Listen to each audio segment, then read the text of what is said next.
Gouverneur de la région du Sine-Saloum. Le président Senghor était allé en vacances et le président du conseil, Mamadou Dia, a fait une tournée à travers le pays en commençant par le Sine-Saloum. Mais ce que je constatais, c'était que toute référence à Senghor était absente de son discours, axé sur les problèmes de développement, mais en même temps sur une sorte de morale sociale qui demandait au peuple d'être encore plus concerné par la chose publique. Mais j'entends jamais une référence au président de la République, à Senghor. Je lui ai posé franchement la question, qu'est-ce qui se passait entre Senghor et lui? Et il m'a répondu, il y a des gens qui veulent briser cette amitié de 17 ans, mais ils n'y arriveront pas. Rassure-toi. Et je suis parti rassuré. Ça n'a pas empêché les événements du 17 décembre de se produire. Le 9 novembre, avant les événements de 62, j'ai passé 2 heures en tête à tête avec Mamadou Dia, où il m'a expliqué vraiment, cœur à cœur, tout ce qu'il pensait. Et il me disait cela. Si Senghor tient les promesses qui se sont nouées entre nous, on passera le cap. Sinon, ce sera une épreuve terrifiante. Un matin, je crois que c'était le 13 décembre, je vais voir Senghor. Il me dit, voilà, il y a des députés qui sont en train de réunir des signatures sous le manteau pour déposer une motion de censure contre Mamadou Dia. Je ne suis pas d'accord avec ces députés du tout. La politique que Mamadou Dia mène, c'est notre politique. En tout cas, la règle, c'était que le parti devait se réunir, prendre des décisions avant que les instances législatives ou gouvernementales ne se réunissent. C'est une règle qu'ils avaient acceptée tous, et c'est sur cette base de cette règle que Senghor a été élu président de la République. Quand Senghor m'a dit ça, j'ai eu mes doutes. Je me suis dit, mais il suffit que Senghor dise à ces gens dont il dit qu'ils sont en train de réunir des signatures sous le manteau, il suffit qu'il leur dise arrêtez pour qu'ils arrêtent. Je lui ai posé une question à Mamadou Dia. Je lui ai dit, mais écoutez, président, supposez que malgré tout, les gens finissent par réunir une majorité de signatures contre vous, qu'allez-vous faire? Il dit, je m'y opposerai. Alors je dis, monsieur le président, vous n'avez pas le droit de le faire. Il me dit, si, priorité du parti. Je dis, ça, ce n'est pas une constitution, c'est pas dans notre constitution. Vous n'avez pas le droit de faire.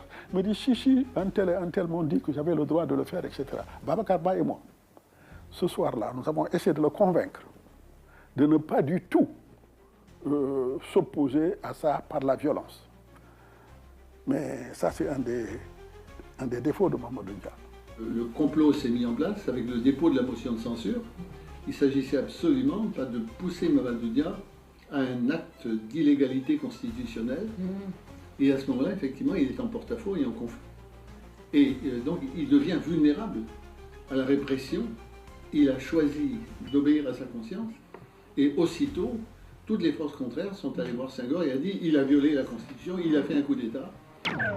La crise politique qui couvait depuis longtemps a finalement éclaté ce matin, alors que les députés s'apprêtaient à se prononcer sur une motion de censure contre le gouvernement de M. Mamadou Dia. À la fois président du Conseil et ministre de l'Intérieur. Nous étions à l'Assemblée nationale à cette heure-là, lorsque des éléments de gendarmerie sont venus. Certains députés avaient été expulsés et quelques-uns même arrêtés. Et j'ai mis le président de la République au courant de la situation. Et c'est pourquoi vous avez été siégé à votre domicile? Alors nous avons siégé à mon domicile. C'est là que nous avons voté la motion de censure par 47 voix. C'est une réunion absolument illégale que Senghor a entériné comme président de la République, gardien de la Constitution. C'est en violation de la Constitution qu'il a entériné cette réunion-là. Le palais de la présidence de la République était cerné par des troupes fidèles à Mamadou Dia. Les lignes téléphoniques reliant le palais à l'extérieur étaient coupées, mais les fidèles à Senghor ne restaient pas inactifs. Après avoir tenu leur réunion chez Lamine Gueye, je pense que le groupe qui était pro-Senghor avait décidé de la liquidation de Mamadou Dia. La crise qu'a vécue le Sénégal n'a duré que 48 heures. La tentative du président du Conseil, Mamadou Dia, d'imposer sa volonté à l'Assemblée régulièrement élue a échoué. Quelques heures après son investissement, l'Assemblée nationale était dégagée par les troupes fidèles au président Senghor. D'autre part, les installations de la radio avaient vu les adversaires tour à tour maîtres du micro. Mais malgré les interventions de différentes troupes, personne ne parvenait à achever son appel au peuple. Le lendemain matin, M. Dia regagnait sa villa.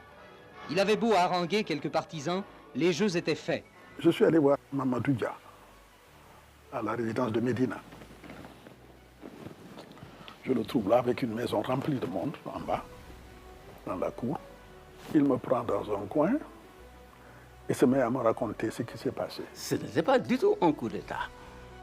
Et on avait convoqué le Conseil national du parti, sous la présidence de Senghor lui-même, chef d'État et secrétaire général du parti. Il s'est dissocié du parti pour aller rejoindre le mouvement des députés frondeurs qui étaient en rébellion contre le parti. C'est ça la vérité. Les réquisitions ont été lancées contre M. Mamadou Dia et 3 de ses ministres, Valdiodio Ndiaye, ex-ministre de l'Intérieur et des Finances, Joseph Mbaye, économie rurale, et Ibrahim Assar, fonction publique. Leurs arrestations sont imminentes. Ces militaires qui avaient fait le vide dans la maison ont pris Mamadou Dia et les gens qui étaient avec lui pour les amener au Petit Palais.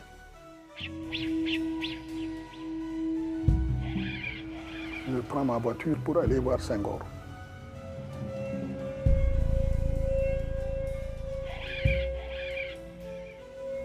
Il se lève, vient vers moi, enlève ses lunettes et se met à essuyer des larmes sur son visage. Il me dit, tu vois, cher, hein, Mamadou Dia, un ami de 17 ans. Je l'ai arrêté parce que sinon c'est lui qui m'aurait arrêté. Alors je lui ai dit, Monsieur le Président, je ne suis pas d'accord avec vous pour dire que Mamadou Dia voulait vous arrêter. Mais le régime de l'exécutif bicéphale, nous en avons fait l'expérience, est vraiment impossible. Destituez-le comme président du Conseil, mais ne le jugez pas, ne le condamnez pas pour un coup d'État qu'il n'a pas commis. La situation est grave, dramatique. Il s'agit véritablement d'une violation délibérée de la Constitution de la République. J'ai réquisitionné les forces militaires car la dernière parole doit rester à la Constitution et à la loi. À 23h30, le colonel Diallo, rallié à la cause du président Senghor, parlemente avec l'ex-général Fall, chef d'état-major général de l'armée, destitué de ses fonctions. C'est Alfred Diallo qui m'avait fait arrêter, comme chef d'état-major de l'armée, qu'il avait désigné également par-dessus la tête du ministre de la Défense que j'étais. Quand Senghor l'a appelé pour lui dire qu'il le nommait commandant en chef de l'armée sénégalaise, il est allé dire à général Fall. Mon général, je dois vous dire que nous avons reçu ordre de l'ambassade de France d'avoir à exécuter, à obéir aux ordres du président Senghor. Donc la cause était entendue. Il a d'ailleurs été poussé, je dois le dire, par les assistants militaires français qui m'en voulaient aussi.